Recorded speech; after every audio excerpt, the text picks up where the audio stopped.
ঢাকার কাছে গাজীপুরে পুরা শ্রীমঙ্গলের মতো একটা রিসর্ট আছে যেটার নাম হচ্ছে রেইন ফরেস্ট ইকো রিসর্ট। এখানে আমরা একদিন ছিলাম, খাওয়া দাওয়া করছি, ঘোরাঘুরি করছি। আসেন আপনাদেরকে পুরা এক্সপিরিয়েন্স আপনাদের সাথে শেয়ার করি। তো রেইন ফরেস্ট ইকো রিসর্টে যাওয়ার জন্য আপনার ঢাকা থেকে 2 ঘন্টা মিনিমাম লাগবে।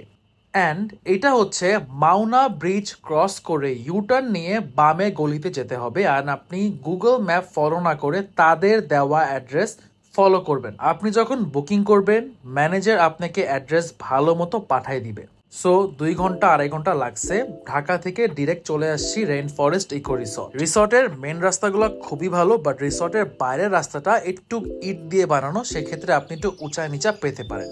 রেইন ফরেস্ট ইকো রিসর্ট, ভাই রিসর্টটা অনেক বড়। আর আমরা এই কটেজটা বুক করছিলাম। এই একটা কটেজের মধ্যে 2টা রুম থাকে। চলেন আপনাদের রুমগুলা দেখাই। ম্যাক্সিমাম ইকো রিসর্টে আপনার room and washroom, swimming pool এগুলো বেশি একটা ক্লিন থাকে না, বাট ইকো রিসর্ট হিসাবে তাদের রুম অ্যান্ড ওয়াশরুম খুবই ক্লিন ছিল। তাদের রুম খুবই বড় অ্যান্ড ওয়াশরুমও অনেক বড়। বাথরুমে সবই পাবেন। অ্যান্ড এটা হচ্ছে তাদের আরেকটা রুম। ওই একটা কটেজের মধ্যে 2টা রুম আছে। তাদের অনেকগুলো কটেজ আছে, প্রত্যেকটা কটেজই 2টা রুম করে।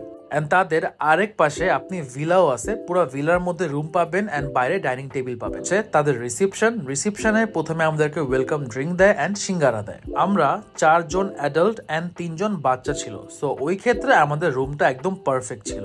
আমি ভিডিওতে প্রাইজিং, খাবার দাবার, ঘোরার সবকিছু কভার করব। তার আগে রিসর্টটা দেখে আসেন।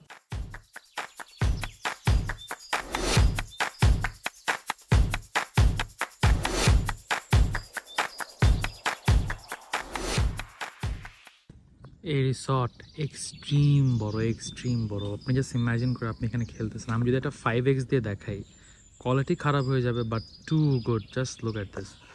মানে পুরা একদম হেভি ফিল। এখানে কোনো বাইরের কোনো সাউন্ড নাই, কিছু নাই। মানে অনেক শান্তি এখানে, অ্যাকচুয়ালি অনেক শান্তি। মানে অনেক বড়। পুরা শ্রীমঙ্গলে আমি গেছি, শ্রীমঙ্গলে পুরা সেম এমন ফিল। আর আজকে ওয়েদারটা, just look at the weather, too good একটা ওয়েদার আজকে। এটা হচ্ছে তাদের সুইমিং পুল। তাদের এখানে আপনি 1 ঘন্টার জন্য এন্ট্রি করতে পারবেন 100-200 টাকা দিয়ে। তারপর ডে লং করতে পারবেন আই গেস পার পার্সন 2000 টাকা করে। আর আমরা যেটা করেছিলাম নাইট স্টে, যেটা হচ্ছে 4500 টাকা করে। 4500 টাকায় আপনি লাঞ্চ পাবেন, স্ন্যাক্স পাবেন, ডিনার পাবেন, রুম পাবেন, পরের দিন আপনি ব্রেকফাস্ট পাবেন। সো চলেন দেখি এখন আমরা লাঞ্চে তারা আমাদেরকে কি সার্ভ করছে। লাঞ্চ তারা আমাদের জন্য ভিলায় অ্যারেঞ্জ করছিল অ্যান্ড তাদের লাঞ্চ ছিল পুরো বাংলা মেনু। তাদের লাঞ্চে ছিল ভাত, ছিল শাক, ছিল 2-3 রকমের ভর্তা, ছিল মাছ ভুনা, ছিল মুরগি, ছিল মিষ্টি, ছিল অ্যান্ড পানি, কোল্ড ড্রিঙ্কস এগুলো ছিল। টেস্ট যদি বলতে হয়, খাবার টেস্টও ভালো ছিল। লাঞ্চ করার পর আমাদেরকে চা দেওয়া হলো, আমরা ওখানে বসে চা খেলাম। চলেন একটু আশেপাশে রিসর্টে ঘুরে আসি। তাদের রিসর্ট কিন্তু ভাই অনেক বড়, আমি আগেই মেনশন করছি। তাদের এখানে একটা বেস ক্যাম্প আছে। সো ওইখানে আপনারা ফ্রেন্ড নিয়ে গেলে অনেক মজা করতে পারবেন। আপনি যদি পিসফুল জায়গা চান, যদি চান নেচার দেখবেন, এনজয় করবেন শান্তি দিয়ে, তাহলে হচ্ছে rain forest eco resort is very good. এই যে এটা হচ্ছে তাদের বেস ক্যাম্প। এখানে সবকিছু রেডি করা। আপনারা ফ্রেন্ড নিয়ে গেলে এখানে অনেক মজা করতে পারবেন। ওয়েদার ওই দিন খুবই ভালো ছিল, দেখে আমাদের বিকালটা খুবই ভালো গেছে। রাতের বেলা একটু আওয়াজটা শুনেন। ওকে, এটা ঢাকার মধ্যে তো পাবেন না, মানে এইখানে আসলে আপনি এই ফিলটা পাবেন। Just see.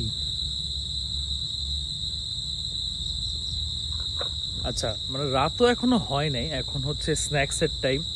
লাঞ্চ করে আমরা রেস্ট করলাম, এখন যাচ্ছি স্ন্যাক্স করতে। দেখি স্ন্যাক্সে তারা কি দিচ্ছে, বাট আওয়াজটা দেখেন, মানে টু গুড। স্ন্যাক্সে তারা আমাদেরকে শুধু নুডলস দিয়েছিল। তো এখানে আমি বলতে চাই তারা আমাদেরকে একটা এক্সট্রা পাকোড়া বা অন্য কিছু দিতে পারতো। একটা item is very normal. I guess guest খুবই কম ছিল দেখে তারা একটা আইটেম করছে, বাট ইউজুয়ালি শুনছি আমি তারা পাকোড়া করে আর ডিফারেন্ট আইটেম করে। যাই হোক, এখানে আর একটা আইটেম অ্যাড করা উচিত ছিল তাদের। এখানে নাইট স্টে করলে আপনি পুরো ফিল পাবেন যে অ্যাকচুয়ালি আপনি কোনো ভালো শ্রীমঙ্গল বা সিলেট চলে আসছেন। সো এই হচ্ছে তাদের রাত্রের সুইমিং পুলের ভিউ। সুইমিং পুলের পাশে একটা ছোট রেস্টুরেন্ট আছে। আই গেস বেশি গেস্ট যখন আসে তারা এখানে খাবারগুলো সার্ভ করে। সো আমাদের লাঞ্চ ডান, আমাদের স্ন্যাক্স ডান, এখন বাকি আছে আমাদের রাত্রের ডিনার। সো আমরা এখানে কিছুক্ষণ টাইম স্পেন্ড করব। অ্যান্ড বাই দ্য ওয়ে, এটা হচ্ছে সুজি, ও এখানে রিসর্টেই থাকে অ্যান্ড খুবই ওয়েল ট্রেন্ড। আচ্ছা, প্রাইজিং যদি আরো বেশি ইলাবোরেট করি তাহলে হচ্ছে আই গেস আপনারা যদি বেশি মেম্বার হন তাহলে তাদের এখানে কল দিয়ে ভালো মতো ডিসকাউন্ট চাইলে আই গেস তারা ডিসকাউন্ট করে দিবে। তো রিসর্টের ভালো দিকগুলো বলি অ্যান্ড ট্রাই করব খারাপ দিকগুলো বলার। ভালো দিকগুলো হচ্ছে রিসর্টটা খুবই বড়, খুবই সুন্দর। রিসর্টটা সবকিছু গুছানো খুবই ভালো মতো, ম্যানেজমেন্ট ভালো, রুমগুলা ক্লিন, ওয়াশরুমগুলোও ক্লিন ছিল। খারাপ দিক তেমন কিছু নাই। এবার যদি বলতেই হয় তাহলে আমি বলবো তারা স্ন্যাক্স এর মধ্যে একটা আইটেম বাড়ানো উচিত। আরেকটা হচ্ছে নাস্তা, আমি এখন আপনাদের দেখাইনি বাট আগে বলে দিচ্ছি, নাস্তার মধ্যে একটু ডেজার্ট অ্যাড করা উচিত ছিল। এই দুইটা জিনিসই আমার চোখে লাগছে। আর যদি বলতেই হয় আই গেস তাদের গেস্ট খুবই কম ছিল দেখে তারা আইটেমগুলো কম দিছে। যাই হোক, এবার দেখাই তাদের বারবিকিউ। ডিনারের মধ্যে তারা আমাদেরকে চিকেন বারবিকিউ দিছিল অ্যান্ড বারবিকিউ করা তেলাপিয়া দিছিল। তারা আপনাকে জিজ্ঞেস করবে যে আপনি কখন ডিনারটা করবেন, তো তার 1 ঘন্টা আগে আপনি এই বারবিকিউ পাশে বসে এনজয় করতে পারবেন, দেখতে পারবেন যদি তাদেরকে আপনি বলেন। চলেন দেখি ডিনারটা কিভাবে তারা প্রেজেন্ট করছে।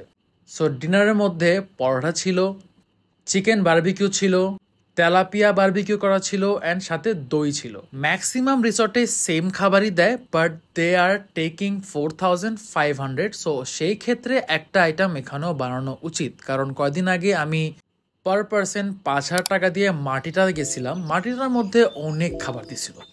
যাই হোক, এখন ডে 2, দিনের বেলা তাদের ভিউ ভাই 100তে 100, মানে এখানে তারা একদম কোনো মিস নাই। রিসর্টের ভিউ অ্যান্ড গুছানো সাজানো তারা 100তে 100 পাবে। রুমের ব্যাপারে বলি, রুমটা খুবই ভালো ছিল, আপনার ঘুম ভালো আসবে। ম্যাট্রেস ভালো ছিল, পিলো অনেক ক্লিন ছিল।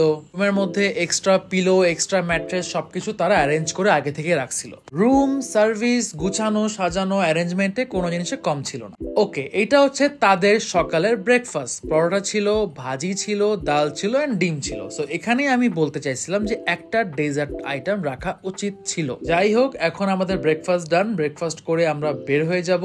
এটা হচ্ছে আমার রেন ফরেস্ট ইকো রিসর্টের ফুল রিভিউ। খাবার ব্যাপারে যেটা আমি বলছি, আই গেস যখন গেস্ট অনেক বেশি থাকে তখন তারা খাবার ঠিক পরিমাণ এন্ড বেশি আইটেমগুলো রাখে। আমার এবং আমার ফ্যামিলির পার্সোনাল এক্সপিরিয়েন্সটা ভালোই ছিল, আমরা অনেক মজা করছি, খাবার টেস্টি ছিল, রিসর্টটা খুব বড় ছিল, রিসর্টটা পুরা গ্রিন। অ্যাকচুয়ালি মনে হয়েছে যে শ্রীমঙ্গলে চলে আসছি। Resort is actually very beautiful, অনেক বড় অ্যান্ড অনেক সুন্দর। এখানে তাদের কোনো পয়েন্ট মিস আউট হবে না। ইফ ইউ থিঙ্ক আমার ভিডিও এনাফ ইনফরমেটিভ ছিল তাহলে অবশ্যই সাবস্ক্রাইব করতে ভুলবেন না। আমার ফেসবুক পেজে আমি তেমন বেশি ইনফরমেশন দিতে পারি না, কারণ প্রত্যেকটা ভিডিও 2 থেকে 3 মিনিটের মধ্যে হয়। সো এখানে ইউটিউবের ভিডিওর মধ্যে আমি মন খুলে আরামসে কথা বলতে পারি অ্যান্ড ইচ অ্যান্ড এভরি ডিটেলসগুলো আপনাকে দিতে পারি।